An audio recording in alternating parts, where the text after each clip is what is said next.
The cheap stuff era is dead. Why did the cheap stuff era just die? For decades, we chased the lowest price tag, no questions asked. That was efficiency first. But in 2026, the vibe shifted to security first. Countries aren't looking for the best deal anymore. They're looking for friends who won't cut them off when things get messy. It's not a global market. It's a high school cafeteria where the cool kids are building walls around their tables. What is gated globalization, and why should you care?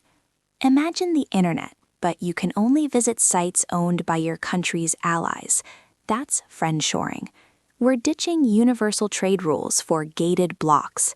If you're a small country in the global south and you don't pick a side, West or BRICS Plus, you're basically ghosted from the global supply chain. You're not just trading, you're picking a gang. How do you weaponize a rock? It's not just about oil anymore.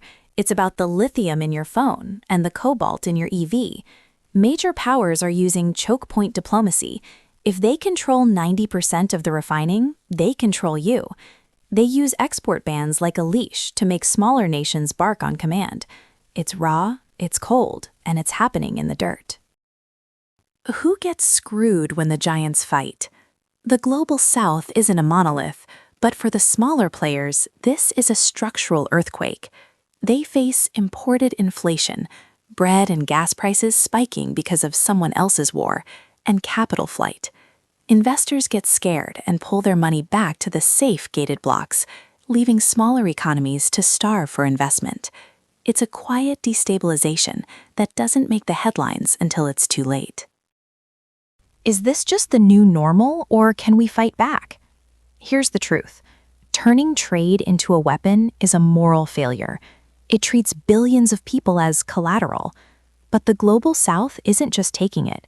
They're building polycentric systems, their own payment apps and trade routes to bypass the giants.